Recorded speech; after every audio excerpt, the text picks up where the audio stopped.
दोस्तों, जरा सोचो, क्या सच में कोई भी पराई स्त्री इतनी जल्दी किसी पर भरोसा करके बिस्तर तक जा सकती है?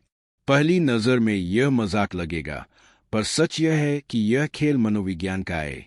और अगर तुमने इसके गहरे राज समझ लिए, तो वही औरत जो आज तक तुम्हें अनदेखा कर रही थी, वही एक दिन तुम्हारे बारे में सपने देखने लगेगी। मैं हूं तुम्हारा भाई लवकुश और तुम देख रहे हो हिस्टोरिक लवकुश, जहां हम उन गहराइयों की बातें करते हैं जिन्हें सब महसूस करते हैं, पर कोई जुबा पर नहीं लाता।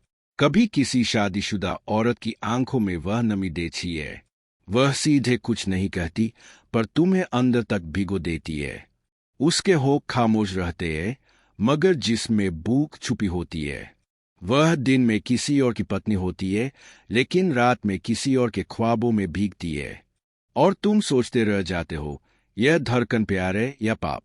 आज मैं तुम्हें 3 ऐसे मनोवैज्ञानिक हथियार बताने जा रहा हूं, जिनसे एक शादीशुदा औरत खुद तुम्हारी ओर खिंची चली आएगी, बिना कुछ कहे, बिना छुए, बस उसकी रूह को छूकर। पहला हथियार, आत्मविश्वास और दूरी का जादू। औरतें उन मर्दों पर मरती है जो पास होकर भी दूर लगते हैं, जो उन्हें समझते हैं, देखते हैं, पर छूने की जल्दी नहीं दिखाते। अगर तुम हर वक्त उपलब्ध रहोगे, तो वह तुम्हें हल्के में लेने लगेगी। लेकिन जब तुम उसके करीब होकर भी छूने से इनकार कर दोगे, तो उसका शरीर तुम्हारे स्पर्श का इंतजार करेगा और उसका दिल बेचैनी से कांप उठेगा। औरत का सब्र तोड़ने वाला वही मर्द होता है जो पहले खुद सब्र करना जानता हो। जितना तुम रहस्य में रहोगे, उतना ही वह तुम्हारे बारे में सोचते सोचते खुद को खो बैठेगी। सोचो, जब उसकी आंखें तुम्हारी आंखें तलाशे लेकिन तुम्हारा चेहरा धुंध में खोया लगे, तो उसके दिल में कैसी आग लगेगी। जब वह जाकर भी तुम्हें छू ना पाए और सिर्फ तुम्हारी सांसें अपनी गर्दन पर महसूस करे, तो उसका हर रोम तुम्हें पुकारने लगेगा। और जब तुम उसकी इस पुकार को भी नजरअंदाज कर दो, तब वह तुम्हारे लिए अपने घमंड को जलाने लगेगी। दूसरा हथियार, डर और आकर्षण का मेल। औरतें अक्सर उस मर्द को नहीं भूलती जो उनकी आत्मा तक पहुंच जाता है। यह खेल सिर्फ शरीर का नहीं, दिमाग का है। तुमने देखा होगा, कभी कभी किसी की अधूरी बात, किसी की खामोश नजर पूरी रात सुलगाती रहती है। यही करना है तुम्हें, उसे अधूरा छोड़ना। तुम्हारे एक वाक्य, तुम्हारी एक मुस्कान, तुम्हारी एक खामोशी उसके दिमाग में गूंजती रहेगी। वह सोचेगी, इस मर्द में ऐसा क्या है जिसे मैं समझ नहीं पा रही। तुम्हें उसके सामने अपनी कमजोरी नहीं दिखानी, तुम्हें उसके सामने पूरा खुलना नहीं है। बस इतना दिखाना है कि तुम में कोई रहस्य है। जब तुम उसकी आंखों में देखो, तो उसकी आत्मा कांप उठे। जब तुम उसे कहो, तू खुद को जानती है क्या? जो तू सोचती है वो तू है ही नहीं, तो वह पहली बार अपने ही मन से डरने लगेगी। डर और आकर्षण का यह मेल उसे तुम्हारी ओर खींचेगा। वह तुमसे दूर रहेगी, पर खुद में भी टिक नहीं पाएगी। यही तुम्हारा दूसरा वार होगा। तीसरा हथियार, उसकी छुपी हुई भूख को छूना।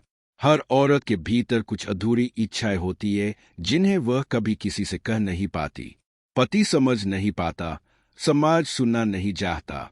यही अधूरी भूख उसकी सबसे बड़ी कमजोरी होती है। तुम्हें उसे सीधे छूना नहीं, बल्कि उसकी आत्मा तक पहुंचना है। उसकी आंखों में वह आग पहचानी है जो उसने सालों से दबा रखी है। जब तुम उसे बिना कुछ कहे यह एहसास करा दोगे कि तुम उसकी अनकही तरफ को समझते हो, तो वह खुद तुम्हारे लिए टूटने लगेगी।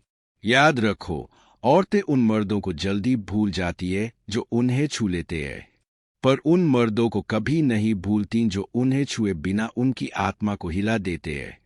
तुम्हें उसके साथ शारीरिक नहीं, बल्कि मनोवैज्ञानिक रिश्ता बनाना है। ऐसा रिश्ता जो उसे दिन में दुनिया के सामने सामान्य और रात में सिर्फ तुम्हारे बारे में सोचने पर मजबूर कर दे। जब तुम उसकी आंखों में वो नजर डालोगे, तो उसे लगेगा जैसे उसका साफ चेहरा अब धुंधला हो गया है। उसे लगेगा कि तुमने उसके अंदर की वह गुप्त सोच देख ली है, जिसे वह खुद से भी छुपाती आई है। तुम्हारे शब्द उसके कानों में गूंजेंगे, तुम्हारी खामोशी उसकी रूह में उतर जाएगी। और हर रात जब वह आईने में खुद को देखेगी, उसे महसूस होगा कि कोई है जिसने उसकी असली भूख पहचान ली है। दोस्तों, यही है वह कला जो हर मर्द नहीं समझ सकता। यह कोई खेल नहीं बल्कि एक फाइन आर्ट है। औरत का घमंड तोड़ना उसके शरीर से खेलकर नहीं, बल्कि उसकी आत्मा को छूकर होता है। और जो मर्द औरत की आत्मा तक पहुंच जाता है, वही असली राजा होता है। तो बताओ, क्या तुम तैयार हो उस मर्द बनने के लिए जिसे कोई औरत नजरअंदाज ना कर सके? अगर हाँ, तो इन हथियारों को सींचो, अपनाओ और इस्तेमाल करो। और याद रखो, असल जीत वही है जो बिना छुए, बिना कहे, उसकी रूह को तुम्हारे बिना अधूरा कर दे।